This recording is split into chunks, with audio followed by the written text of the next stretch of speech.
2, booster. Go. Go at 5:30, Capcom. Flight guidance, I'm showing negative. Flight Mark. GC. How you doing, Ginseng? Still building up airs, flying, but they're not too large. Turn status, Fido. Go.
Roger, 842. Booster?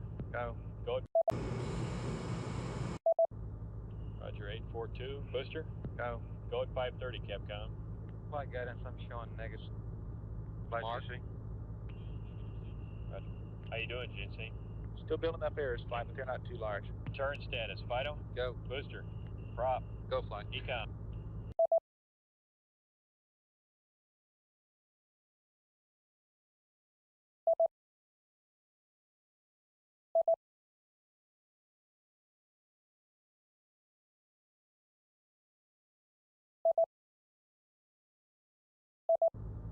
Roger, 842. Booster? Go. Go at 530, Capcom. Flight guidance, I'm showing negative. Flight GC.